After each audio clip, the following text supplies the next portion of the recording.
Olá, seja bem-vindo. Vamos juntos conferir o que é notícia no Brasil e no mundo.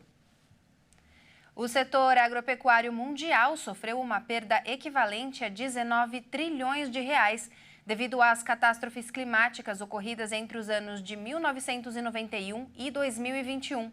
Números que correspondem a um prejuízo médio anual, que equivale a 5% do PIB agrícola mundial por ano. Em média, 69 milhões de toneladas de cereais, 40 milhões de toneladas de frutas e legumes e 16 milhões de toneladas de carne, produtos lácteos e ovos foram perdidos nos 30 anos analisados pelo estudo da Organização das Nações Unidas para a Alimentação e Agricultura. Esta foi a primeira estimativa sobre as perdas no campo em decorrência do clima. O estudo também considerou o impacto de crises sanitárias e guerras no fluxo de colheitas e acesso aos alimentos. De acordo com os idealizadores do estudo, os desastres recorrentes têm potencial de acabar com os ganhos na segurança alimentar e arruinar a sustentabilidade dos sistemas agroalimentares. Nos países mais pobres, as perdas relativas são mais elevadas do que em países mais ricos. O estudo também mostrou que a ocorrência desses eventos extremos, com impacto na produção agropecuária, saltou de 100 por ano na década de 1970 para 400 nos últimos 20 anos. O aumento se deve principalmente às mudanças climáticas. Os números divulgados pelo estudo mostram a triste realidade vivida no setor, onde eventos cada vez mais frequentes e impactantes retiram bilhões do setor agropecuário. Dados que reforçam a necessidade de intensificar a transição de modelos de produção para as que emitem menos gases poluentes e se adaptarem às mudanças climáticas. No Brasil, por exemplo, as estiagens consecutivas geraram quebras de safras de grãos no sul. No sudeste, especialmente em São Paulo e em Minas Gerais, as geadas afetaram a produção de café. No Mato Grosso do Sul, animais morreram de frio, sem contar com os ciclones e enchentes que destruíram cidades, mataram pessoas e devastaram os produtores rurais gaúchos. Além disso, a seca histórica no norte mudou o cenário do Amazonas, esvaziou rios e tirou o sustento de pescadores. No estudo, a Organização das Nações Unidas para a Alimentação e Agricultura destacou também a necessidade de apoiar a adoção de boas práticas de redução de risco de catástrofes para evitar perdas aos pequenos produtores e aumentar a resistência dos seus sistemas produtivos. Esses investimentos podem ser caros em um primeiro momento, mas o investimento nessas técnicas pode resultar em um desempenho no campo em média 2 vezes melhor do que antes. E o exame toxicológico passará a ser obrigatório para algumas categorias na hora de renovar a carteira de habilitação. A medida entrará em vigor em busca de maior segurança no trânsito, principalmente nas estradas. Em Mato Grosso do Sul, desde dezembro de 2016, os condutores das categorias C, D e E são obrigados a realizar o exame toxicológico ao renovar a habilitação.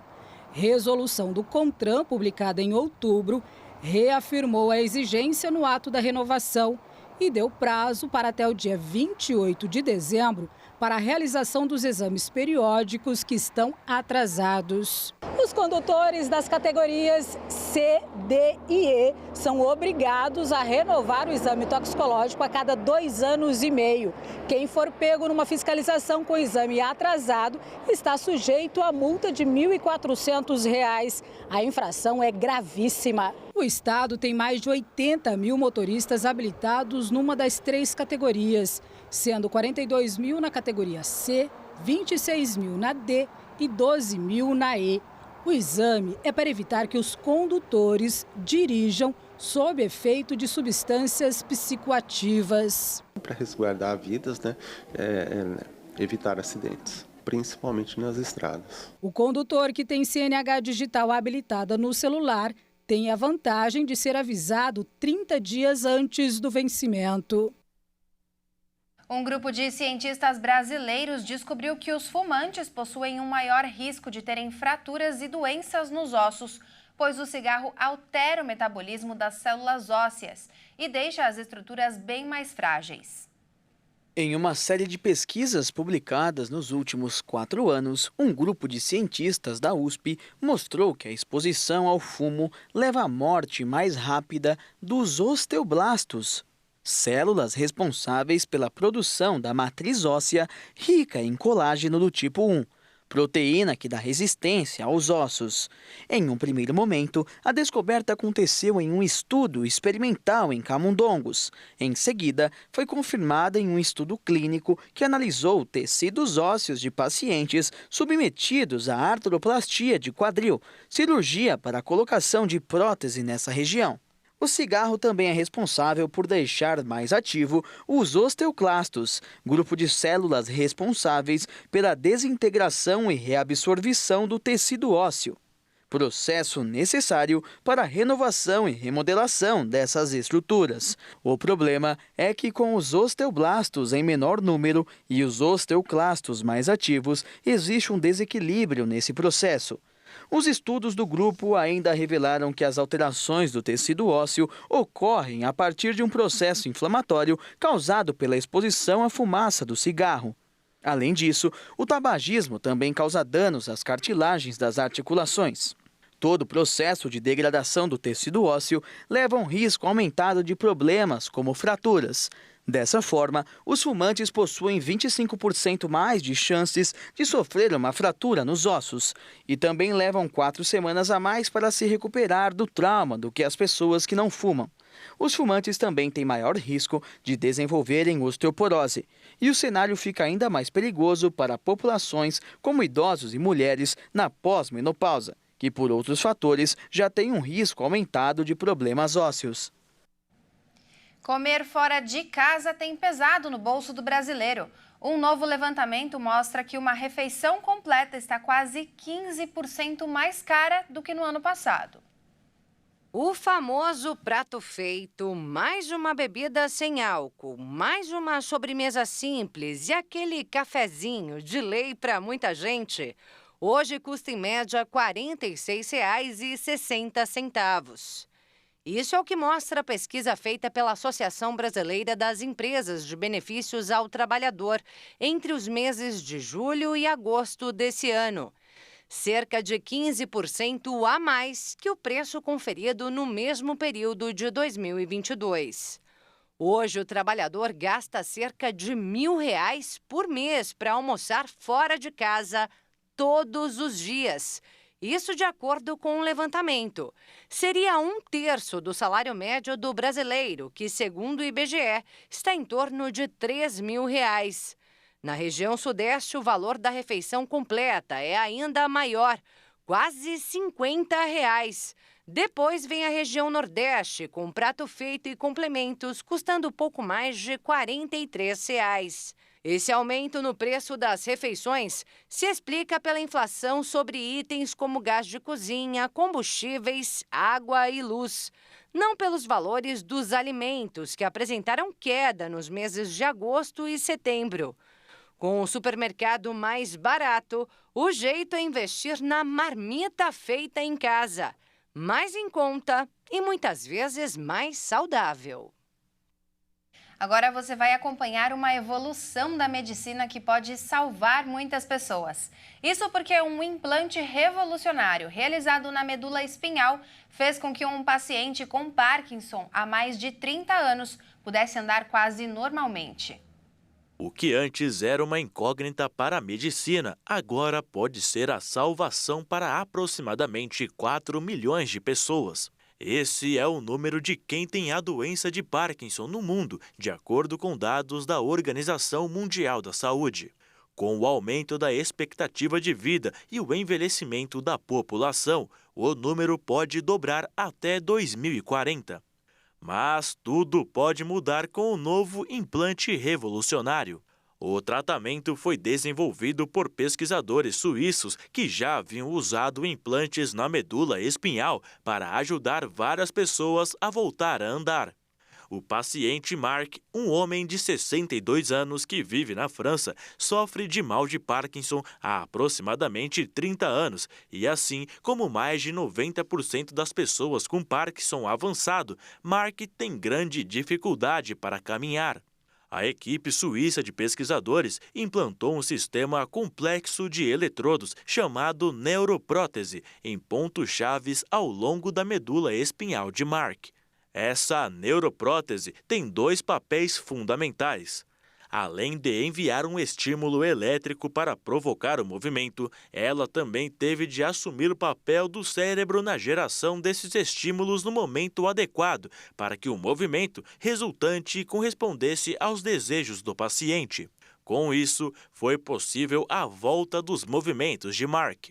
A neuroprótese foi testada primeiro em primatas e depois implantada em Mark, que a usa aproximadamente 8 horas por dia há quase 2 anos. Ele disse que agora consegue andar com muito mais facilidade e que até planeja uma viagem ao Brasil. Ainda assim, completou, o esforço exige concentração, principalmente ao subir escadas. Mark ainda disse que pode andar de um ponto a outro sem se preocupar em como ele chegará lá, além de poder finalmente ter a liberdade de fazer coisas que não conseguia imaginar há 30 anos, como, por exemplo, uma simples compra no mercado. Após esse sucesso, a equipe suíça ampliou seu experimento para um grupo de 6 pacientes com Parkinson. Contudo, o implante é bastante caro, o que limita o acesso de muitos pacientes. Mas só de ter tido um sucesso grande, pode ser que investimentos sejam feitos e o serviço seja espalhado pelo mundo com um valor mais acessível. Nós vamos para o intervalo e no próximo bloco você vai ver. Uma pesquisa revelou quais são as profissões em alta e a perspectiva de salários para 2024. E ainda, depois de centenas de anos, finalmente foi revelado o conteúdo de várias cartas de amor destinadas a marinheiros franceses. Nós voltamos já.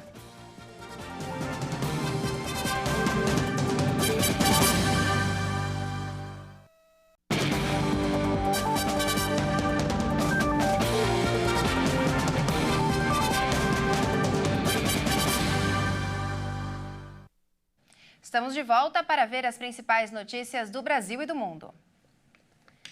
A seca histórica que assola a região amazônica revelou 4 sítios arqueológicos em diferentes pontos do estado do Amazonas, sendo 3 deles totalmente desconhecidos e de grande relevância.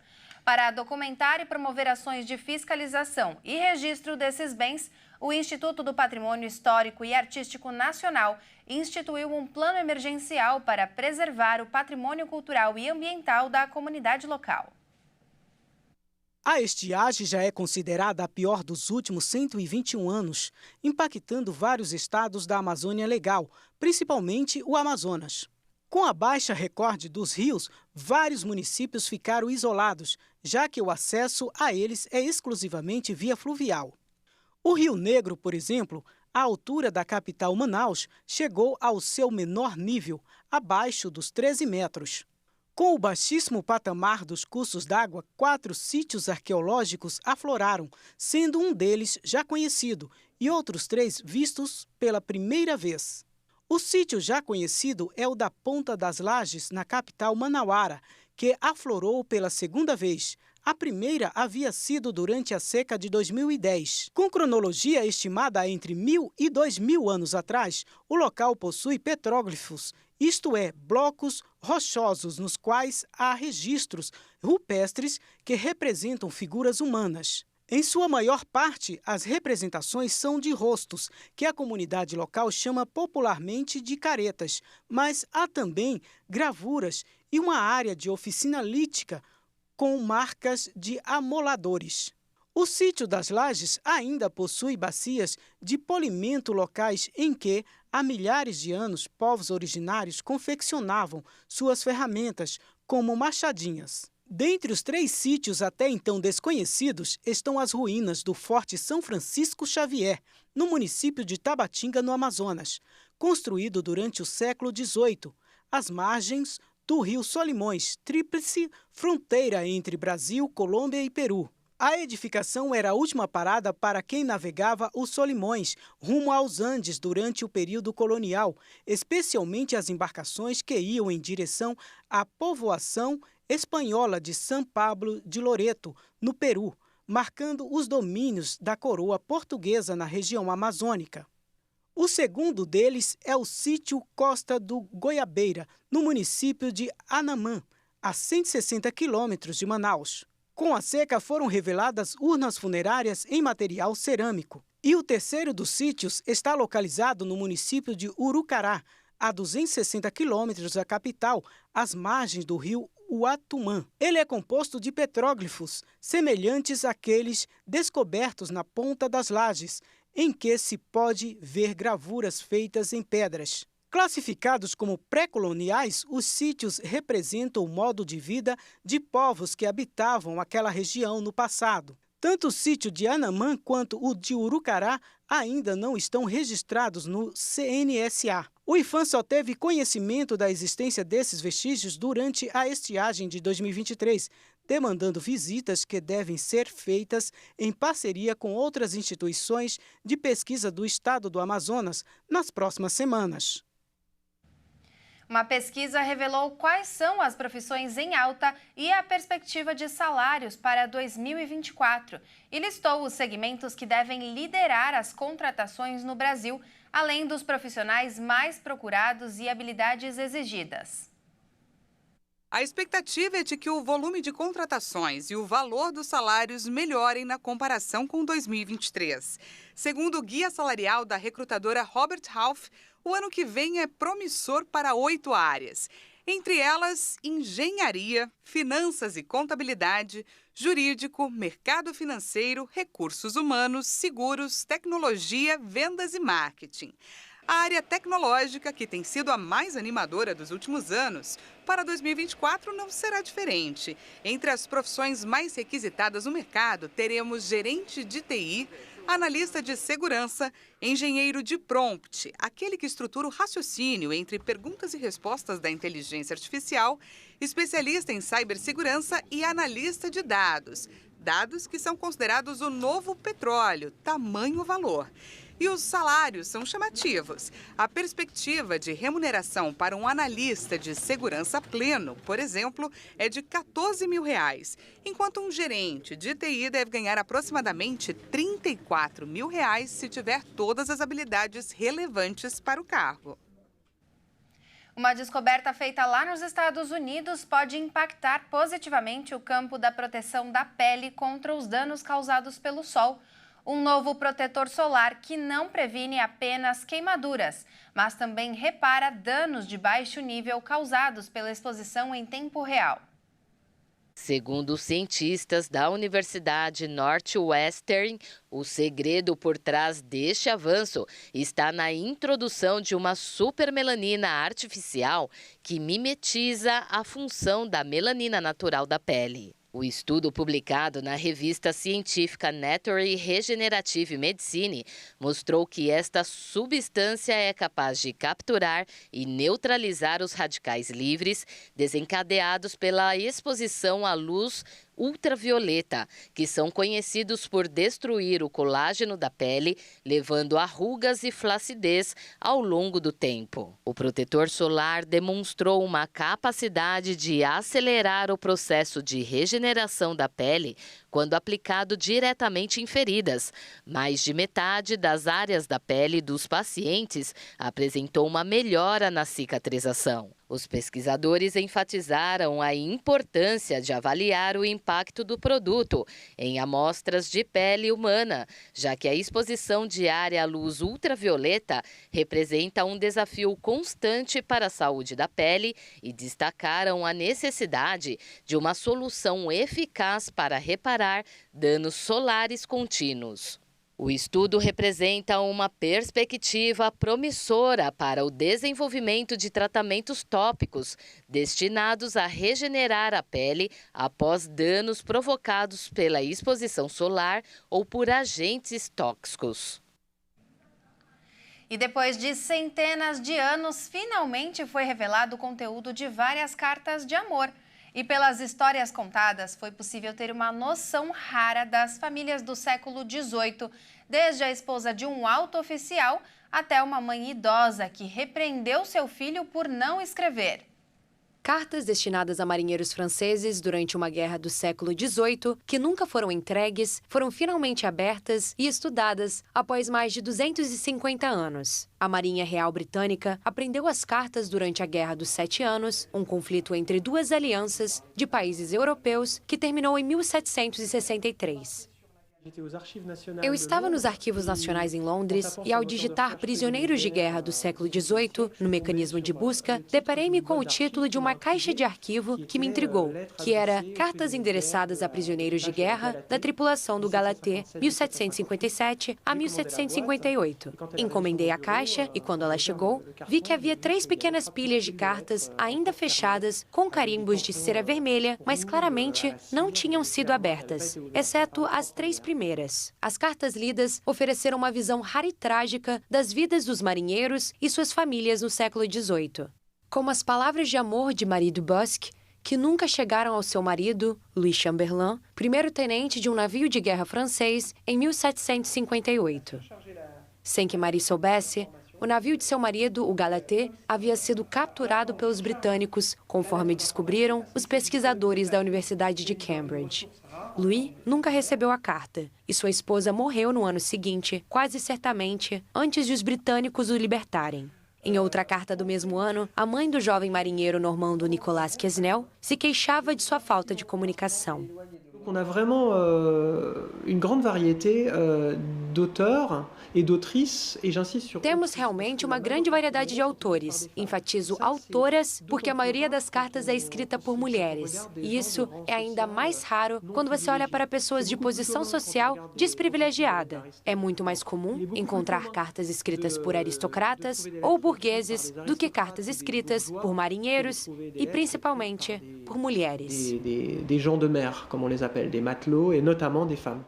O historiador Renaud Morieux também ressaltou a importância de encontrar essas cartas, já que elas tratam de experiências humanas universais, não exclusivas da França ou do século XVIII.